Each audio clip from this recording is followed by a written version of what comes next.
কৈলাসে স্থিতি এলো। কিন্তু রাবণের কান্না আর চিৎকারের স্বরে অন্য পর্বত কম্পিত হতে লাগল। সমুদ্রে জোয়ার দেখা দিল, ত্রিভুবনের প্রাণীকুল ত্রাহি ত্রাহি করে উঠল, ইন্দ্রদেব পর্যন্ত সবাই বিচলিত হলেন। রাবণ আমাদের আরাধ্য মহাদেবের পায়ের আঙুলের হালকা একটু চাপও সহ্য করতে পারল না। নন্দীর দেওয়া অভিশাপে রাবণ তার শাস্তি নিজেই পেয়েছিল। রাবণ উচ্চস্বরে আর্তনাদ করতে লাগল। আর্তনাদ শব্দটি সংস্কৃতের রু ধাতু থেকে এসেছে, যার অর্থ হল কান্নাকাটি। হ্যাঁ, ঠিক বলেছ। কান্না, চিৎকার করা, আর্তনাদ করা। অনেকক্ষণ কান্নাকাটি করার জন্য এই ঘটনার পরে দশাননের নাম হল রাবণ। কাঁদলেন, কিন্তু নিজের অপরাধটা স্বীকার করলেন না। অপরাধ স্বীকার করেছিল আর তার প্রায়শ্চিত্তও করেছিল।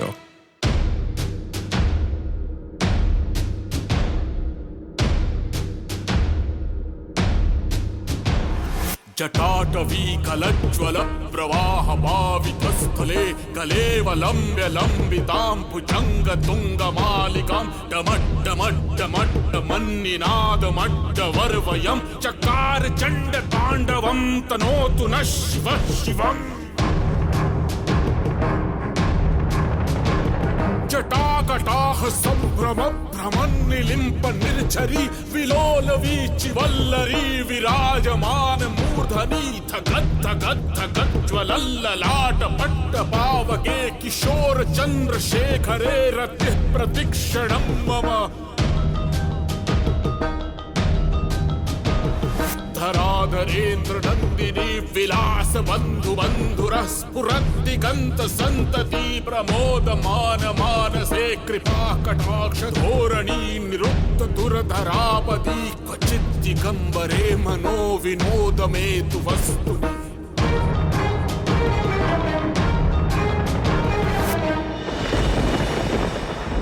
আর এইভাবে কান্নাকাটি করতে করতে রাবণ 1000 বছর কাটালো। নন্দীর অপমানে ভোলানাথ রাবণের উপর নিশ্চয়ই ক্রোধিত হয়েছিলেন। ভগবান ভোলানাথ নিজের সরল ভক্তদের যন্ত্রণা আর অপমান একটুও সহ্য করতে পারেন না। তাহলে দীননাথ ভোলে বাবার ক্রোধ কি করে শান্ত হলো হে দীনদয়াল? ভোলা মহেশ্বর কি কখনো কারোর উপর শুধুমাত্র রুষ্ট থাকতে পারেন? মহেশ্বর তো জগৎ পিতা, তিনি কি করে কোনো প্রাণীর প্রতি নিষ্ঠুর হতে পারেন?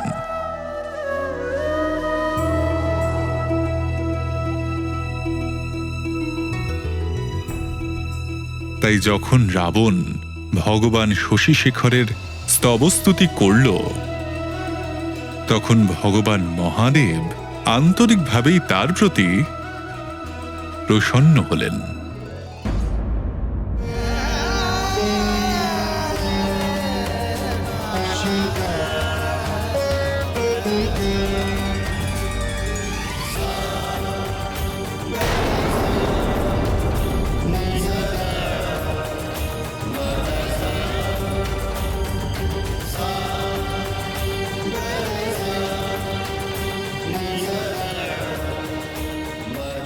ओम नमः शिवाय।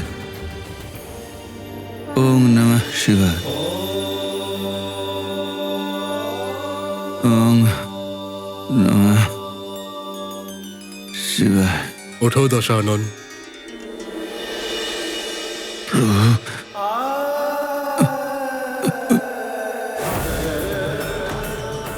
महादेव,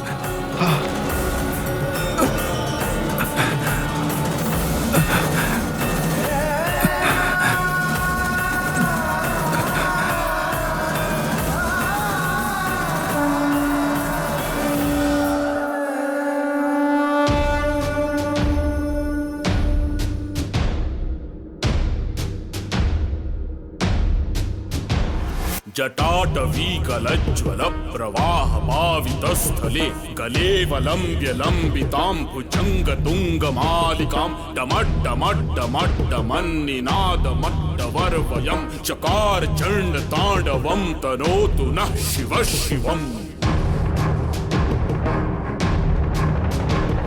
जटाकटाह सम्भ्रम भ्रमन्निलिम्प निर्झरी विलोल वीचि वल्लरी विराजमान मूर्धनि धगद्धगद्धगज्ज्वलल्ललाट पट्ट पावके किशोर चन्द्रशेखरे रतिः प्रतिक्षणं मम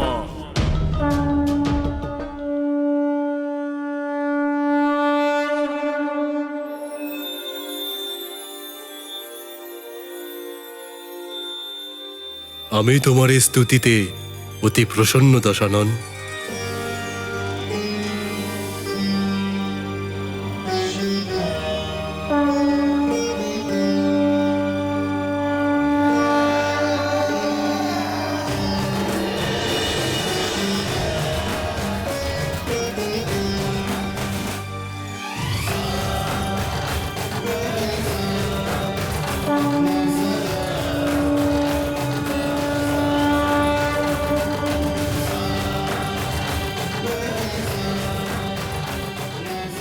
এটা চন্দ্ররাজের খড়গ অজেয়,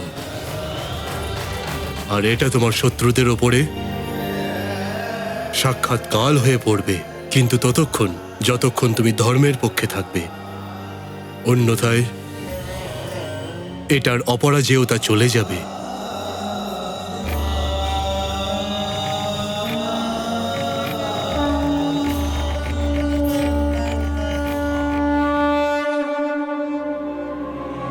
ওম নমঃ শিবায়।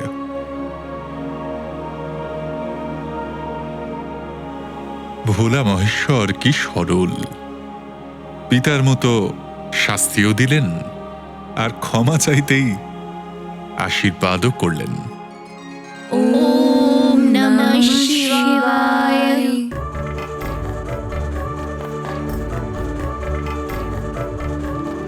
পর্বতের বিষয়ে একটা জগৎ প্রসিদ্ধ ঘটনা আমাদের সংকটমোচন মহাবলী হনুমানও ঘটিয়েছিল, কিন্তু দুজনের মধ্যে কত পার্থক্য। রাবণের উদ্দেশ্য ছিল কেবল নিজের অহংকারকে পরিতুষ্ট করা, আর হনুমানের মধ্যে ছিল লোককল্যাণের ভাবনা।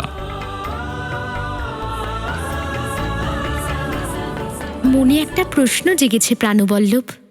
হ্যাঁ কমলা, বলো কি জানতে চাও? পুত্র যদি রাবণের মতন অসভ্য হয়, তাহলে তাকে শাস্তি দিয়ে বশ করা যায়, যেমনটা দেবাদিদেব মহাদেব করলেন। কিন্তু পুত্র যদি শিশু হনুমানের মতন অবোধ আর দুষ্টু হয়, তাহলে কি করা উচিত স্বামী? হনুমান তো কেবল রাম নামের বশ, অন্য কোনো উপায়ে তাকে বশ করা অসম্ভব। আর তার শিশু রূপের কথা আর কি বলবো।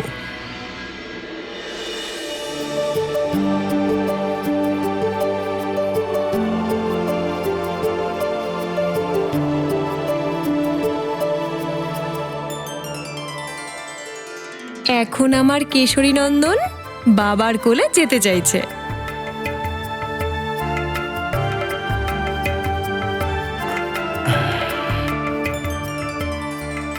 আমি কোলে তো নিয়ে নেব, কিন্তু ও কি আমার কাছে থাকবে? খুব চঞ্চল আমাদের কেশরী নন্দন। দিন, একে আমায় দিন, আমি ওকে এক্ষুনি ঘুম পাড়িয়ে দিচ্ছি।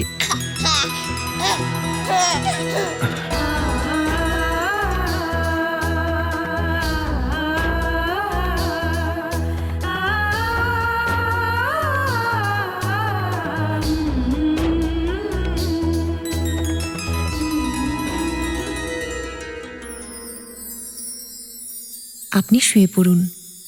আর তুমি? ওকে ঘুম পাড়ানোর পর ও শিগগির ঘুমিয়ে পড়বে।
শিশুর জন্ম আর লালন পালনের দায়িত্ব মহামায়া মাতার উপর সঁপে দিয়েছেন, কিন্তু পিতাও নিজের সন্তানের কল্যাণ আর সুরক্ষার জন্য প্রতিনিয়ত চিন্তিত থাকে, তা সে মানুষই হোক বা দেবতা।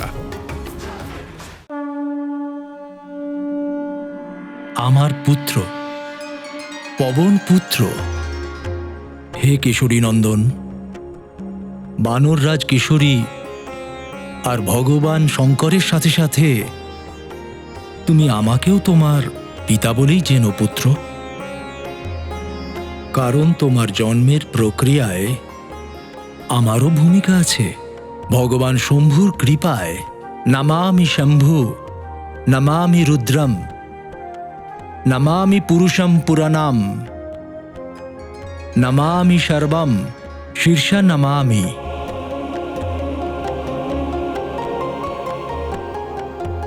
তোমার এই যে চঞ্চলতা আছে না পুত্র, এটা আমারই গুণ। বায়ুর স্বভাবই হলো কোনো একটা জায়গায় স্থির না থাকা, সর্বদা গতিশীল থাকা। বায়ুপুত্র হবার কারণে তোমাতে এই চঞ্চলতা সহজেই চলে এসেছে, কিন্তু তোমাকে কিছুটা ধৈর্যশীলও হতে হবে পুত্র। কৈলাসপতি ভগবান শঙ্করের সমান